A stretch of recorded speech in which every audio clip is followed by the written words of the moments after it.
Here's my preview of the Baylor versus West Virginia women's basketball game. I realize both these teams are not receiving votes, but this is a critical game because West Virginia is on the bubble, as in the first 4 teams out, according to the latest bracketology, and Baylor's an 8th seed in the South Carolina region. That's not ideal for both of those teams, as you can tell. I mean, what are some players keeping an eye on West Virginia? First is Janiah Quinterly, number 11. It's 5'8" guard. That's a sophomore. 14.4 points per game. 31 for 107 on threes. 62 for 90 on free throws. 4.1 rebounds per game. 2.1 assists per game. 2.4 turnovers per game. 2.1 steals per game. 2.5 fouls per game. Madison Smith, number 35, a 5" guard. That's a senior. 13.4 points per game. 66 for 193 on threes. 49 for 64 on free throws.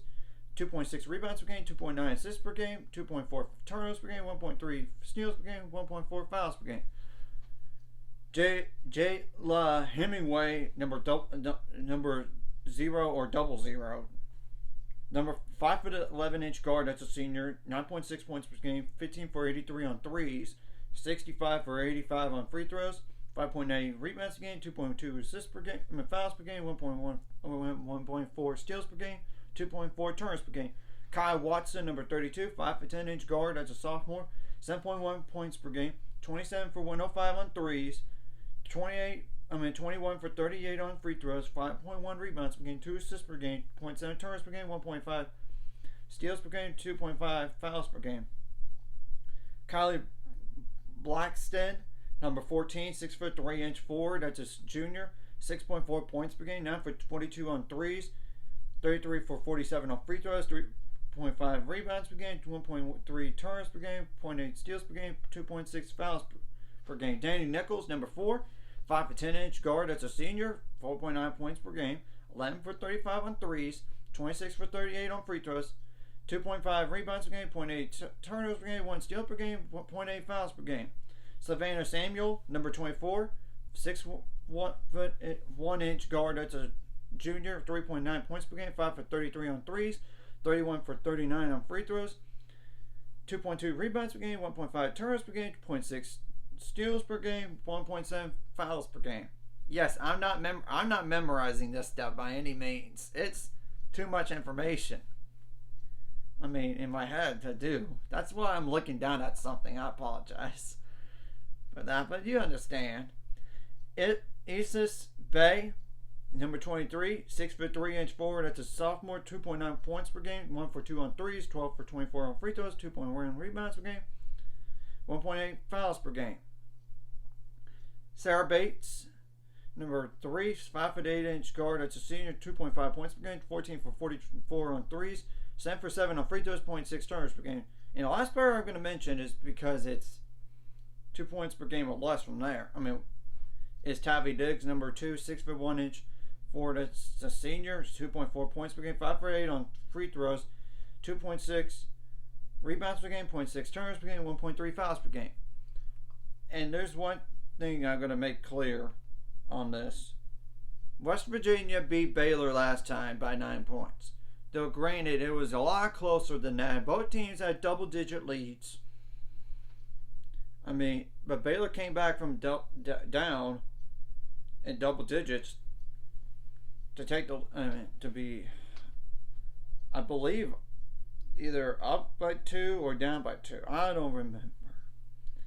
It's been a long time. It's been January. I will say this across the board. You got to be smarter with your fouls. I mean, you've got to be a lot smarter because we don't have the depth, especially in the front court depth. I'm not saying the guard depth is bad. Oh no, I'm not saying that because we got Jenna Van Guytenbeek. We have they're on the little page Bugs, and I know it's just and Katarina Ferreira and Bella Fauntleroy, Sarah Andrews, Jaden Owens, and Jamie Einsberry. it's not that. It's just the front court piece.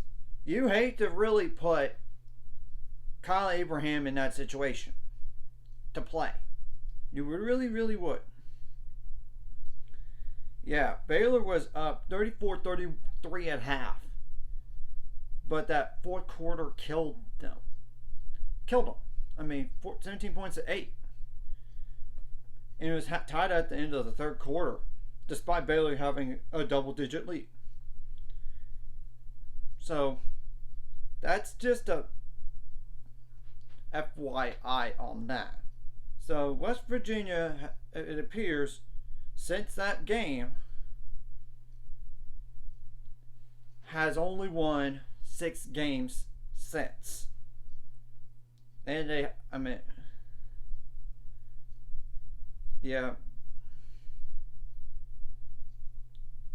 They've been 6-6 so since then by 500 ball. So yeah. And remember, there's probably no Asia Blackwell. She's been in street clothes for a while after trying to come back a second time. Or even a third time. But you know what I'm saying. Try to come back, and she's not there yet, and she's got to heal up first. So, yeah, and West Virginia's coming off of a win against Oklahoma State in Morgantown by 4 points. 71-67 last game. They are desperate because they're on the bubble. That's the truth. Now, defensively, you have to do a better job against West Virginia on a three-point shooting. Yes, I realize statistically they don't have a lot of great shooters. But last time against Baylor, they shot too good from 3. I believe that's the case. Yeah, 39.1%. For a team that doesn't shoot, the percentage-wise, they're not as good, but they took a lot of threes. So, you got to do a better job on that. That's observation number 1 from last time. You got to not let them shoot threes. Make them shoot long 2s instead. Make them uncomfortable. Make them turn the ball over. Limit the fast break points, the second chance points, points in the paint. And limit the bench points too. Last time against West Virginia, you did a good job. They only had 5 bench points. Just 5. So, it's obvious that we need to hone in on the starters. But you can't let the bench players kill you either. That's the truth. Of course, points off turnovers, you gotta limit those as much as possible, which you can control in that favor. And of course, second chance points, you gotta limit. Same thing goes for fast break and point. So yeah, and make them turn the ball over. That's another, of course, that's a big deal in this game. And you gotta contain their best players as much as possible, especially Quinterly, Smith, and Hemingway. Those are the 3. Not to say Kyle Watson isn't. Oh no, she averaged 7.1. But those 3 players above her, 9.6 points per game or more. You can't allow them any airspace. Of course, you got to be smart about the foul situation. You got to be smart. Obviously, across the board. Offensively, you got to take care of the ball. Last time you committed 15 turnovers and they converted some points off of that. So, yeah, you got to limit the turnovers. You got to have good shot selection. You got to make your free throws count, which is another thing on defense. You can't allow them to get so many free throws in general. I mean, last time they had 20 free throws on you. You can't allow that to happen. You just can't.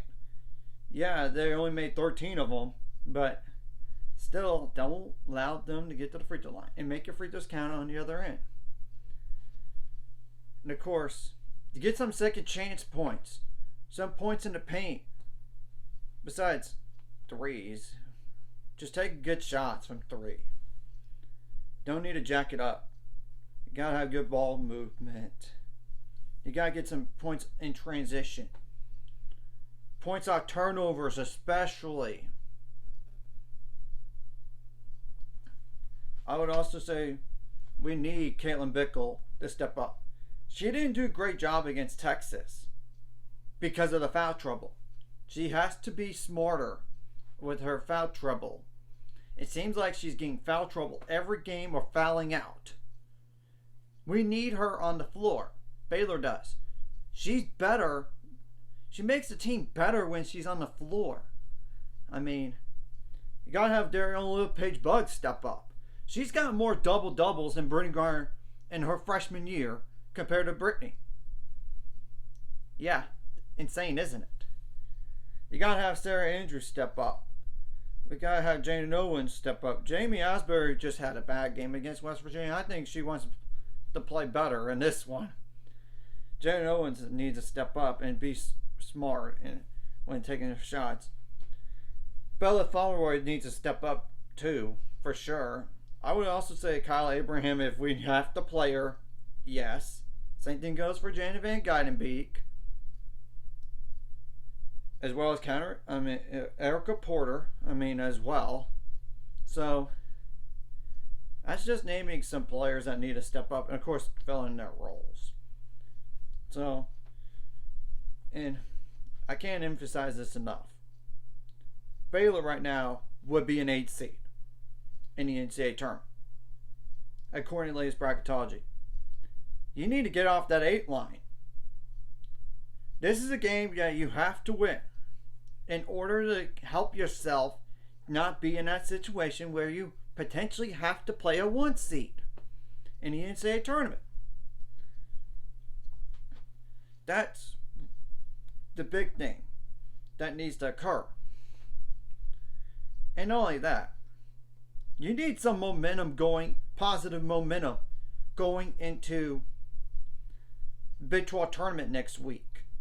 Sure, you beat Texas on the road, but you got to stay hungry. You got to match the energy of West Virginia. You can't you can't back down to them. You just can't. They're desperate. You got to match their energy, if not exceed it. It's the truth, and you got to play smart. And I would also say it would be helpful to get a win here, so you might not be on that having to be a 4-5 in the Big 12 tournament. Because if Oklahoma State does lose, which we're not going to know what happens, we're going to know what happened probably when the game is still going on for us against West Virginia. Because, right before our game, we're going to know what the result of that is. We need Oklahoma State to lose to Oklahoma. We need that to happen.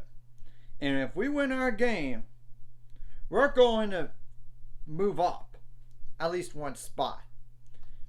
4 or 5, it's the same matchup. And if it would be huge too, if Iowa State would lose to Texas Tech, their bubble team, they'll probably have like the next 4 out. I would assume so. But that game is in Ames, though. And they're coming off of a loss. I don't know what's going to happen. So, there is a shot for a 3 seed, but it has to be based on tiebreakers, which, tiebreakers are so complicated. Especially when it comes down to who's going to get a certain spot. Because I know road record wise in the Big 12, Baylor is better. I believe that. If it comes to that, it's just, I don't know about the first things first on the tiebreaker. First of all, we split with Iowa State, so we know there's no head-to-head advantage over them in terms of a sweep.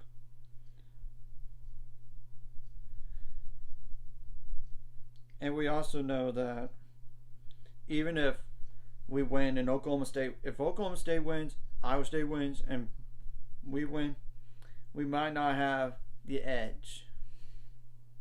We might not. Which is why I'm hoping for Oklahoma State to lose. Because we know then they have to move us up at least one spot. But if we have a rematch with Iowa State, I wouldn't mind it. Same thing goes for, I know Oklahoma State destroyed us last time, but I think we'll be much better. Now, tiebreakers among two teams, besides like the head-to-head results,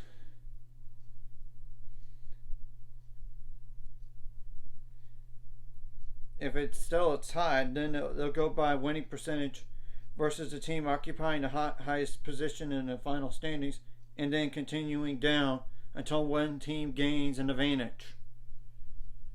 Yeah, that's complicated. Of course, then, if that still is a tie in that instance, then they have to go by road winning percentage. And of course, if there's still nothing there, they're going to, a comparison of the tied teams conference games only win percentage versus teams until one team gains an advantage. So, of course, if it's a draw, there's going to be like a slip of paper with the name or logo placed in a container, and it'll be drawn from the highest seed to the lowest. But of course, if it involves more than two teams, collective head-to-head results during the competition. I tell you one thing, we would be the lowest in that situation. Baylor would. We lost to Oklahoma State twice. We only beat Iowa State once. And Oklahoma State beat us twice, and like I said, and they beat Iowa State once too. They own the edge. Right there. So, yeah, we're going to be stuck. Possibly at that 5 spot if that's the case. Of course, if during the process,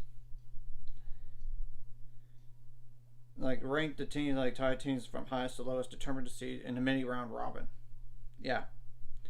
But if there's still a tie, then the 2 tiebreaker system is going to use by head-to-head, which then if this process remains still tied with more than 2 teams, a second round robin might be implemented, ranking the tied teams by winning percentage from highest to lowest. If it still is tied, then it'll go to a two team tiebreaker system head-to-head.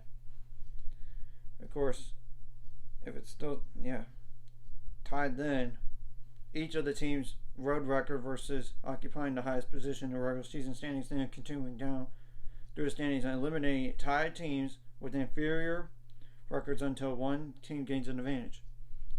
Of course, the last piece of thing is if there's still more than 2 teams still tied, a comparison of tied teams' road games only road record. I mean, of course, if it's still a tie, then by then they're going to have to do comparison to tied teams' conference record, road records versus all the teams from the highest position to the lowest until somebody gets an advantage. And if at any point multiple teams is tied to 2 teams, the 2-team tiebreaker procedures will be applied. So, yeah, it's kind of complicated. I know it is.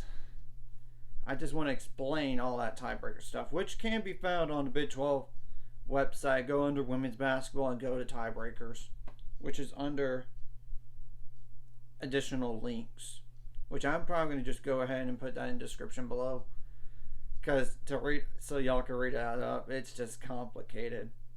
We'll have to wait and see what happens on Saturday.